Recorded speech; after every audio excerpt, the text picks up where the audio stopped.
आज की वीडियो में हम आज एक ऐसी बात पे डिस्कस करेंगे ना जो हर जगह होती है, हर इंसान करता है।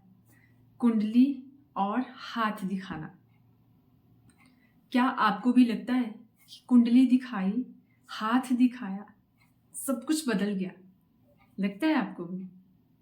क्या कुंडली दिखाने से, हाथ दिखाने से सब कुछ बदल सकता है?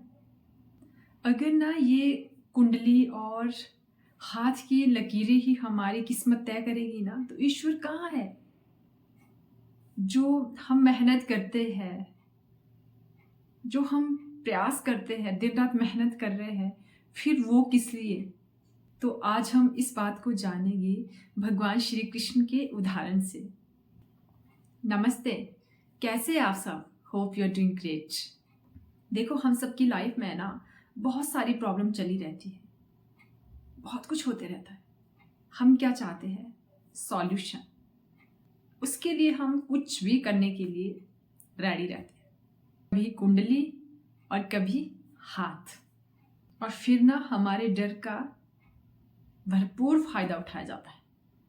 आपने देखा है, जहाँ भी बड़े बड़े धार्मिक स्थान होते हैं वहाँ पर हर स्पॉट पे एस्ट्रोलॉजिस्ट बैठे होते हैं। ये एस्ट्रोलॉजिस्ट क्या करते हैं? आपका हाथ देखते हैं। बल्कि आजकल तो ऑनलाइन भी बहुत चला है, ऑनलाइन भी कुंडली देखते हैं। वर्थ के द्वारा जो हमारी वर्थ की डेट होती है उसके बेस पे हमें बहुत कुछ मतलब बताते हैं, कुछ एक पॉजिटिव पॉइंट, कुछ एक नेगेटिव पॉइंट। तो ये लोग क्या करते हैं, कुछ एक आपको पॉजिटिव पॉइंट बताएंगे और उनमें से कुछ एक आपको नेगेटिव पॉइंट बताएंगे। और हमारे माइंड की स्पेशल क्वालिटी पता क्या होती है?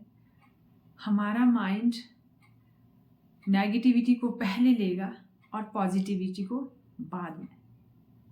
फॉर एग्जाम्पल, उन्होंने ना हमें 10 पॉइंट बताए, उसमें से 8 पॉजिटिव थे एंड उसमें से 2 नेगेटिव पॉइंट थे। अब जब तक हम घर आते हैं या फिर सोचते हैं ना, तो घर आते आते उन 8 पॉजिटिव पॉइंट को छोड़कर ना हमारे माइंड में सिर्फ वो 2 नेगेटिव पॉइंट घूम रहे होते हैं। फिर हम परेशान होते रहते हैं। Let's take an example.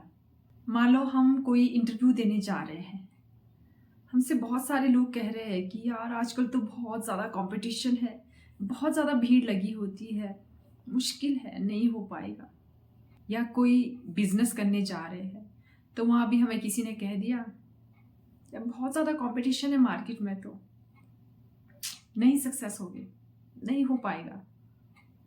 और अगर हमसे कोई कह रहा है ना, नहीं यार कंपटीशन तो है बट मेहनत की है ना, सब ठीक होगा,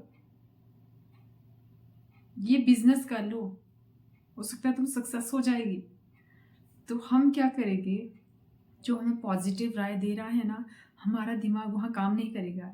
जिन लोगों ने हमें नेगेटिव पॉइंट दिया है ना कि नहीं होगा, उस पे हम विश्वास जल्दी कर लेंगे कि हो सकता है नहीं होगा, ये सही कह रहे हैं, शायद नहीं होगा। जिन्होंने ये कहा ना कि आप सक्सेसफुल नहीं होगे, यू एक्सेप्ट इट। बहुत सारे लोगों ने कहा कंपटीशन बहुत है, नहीं होगा, यू एक्सेप्ट इट। हमारे माइंड ने क्या किया? नेगेटिव को एक्सेप्ट किया। तो चलिए हम महाभारत के एग्जाम्पल से समझते हैं। जब श्री कृष्ण पांडवों की तरफ से कौरवों के पास समझौता के लिए जाते हैं, तो श्री कृष्ण कहते हैं कि 2 न्याय, नहीं तो आधा दो। तो कौरव एग्री नहीं होते, वो कहते हैं कि हम आधा भी नहीं देते। तो श्री कृष्ण कहते हैं कि आधा नहीं तो इन्हें 5 गांव दे दो। पांडव 5 गांव में रह लेंगे। तो वो इसके लिए भी एग्री नहीं होते, वो मना कर देते हैं। तो जो उनके शकुनी मामा होते हैं वो एक जंजीर लाने को कहते हैं, चेन लाने को कहते हैं कि इन्हें इन जंजीरों से बांध दो। तो श्री कृष्ण अपना विकराल रूप दिखाते हैं और कहते हैं कि क्या तुम्हारी ये जंजीरें मुझे बांध लेगी? और वो वहाँ से चले जाते हैं। अब युद्ध तो होगा ही। तो धृतराष्ट्र ने क्या किया? वो एक ज्योतिषी को बुलाते हैं और उनसे पूछते हैं कि आप ये बताइए कि मेरे बेटे के भाग्य में क्या लिखा है। तो वो ज्योतिषी कहते हैं कि आपके बेटे के भाग्य में राजयोग है।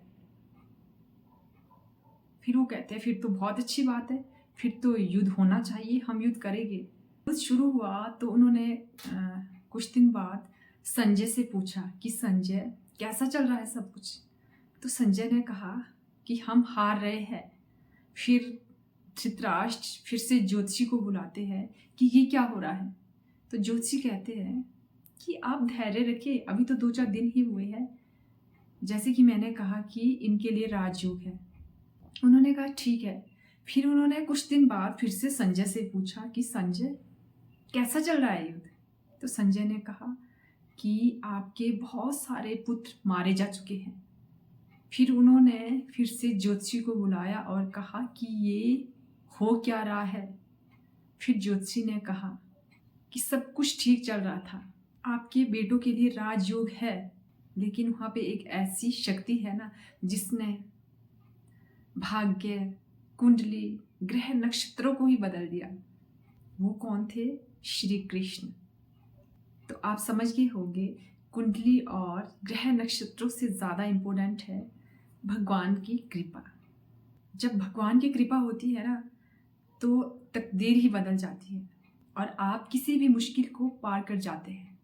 तो इससे हमें यही सीखने को मिला कि किसी भी परिस्थिति में विश्वास, मेहनत और भगवान की कृपा ये सब कुछ बदल सकता है। तो मेहनत करिए। भगवान भी कहते हैं ना, भगवान भी उन्हीं की सहायता करते हैं।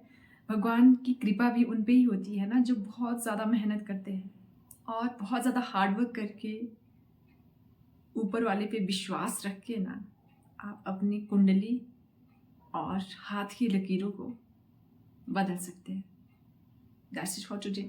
And see you in the next video. Till then, stay happy and stay positive.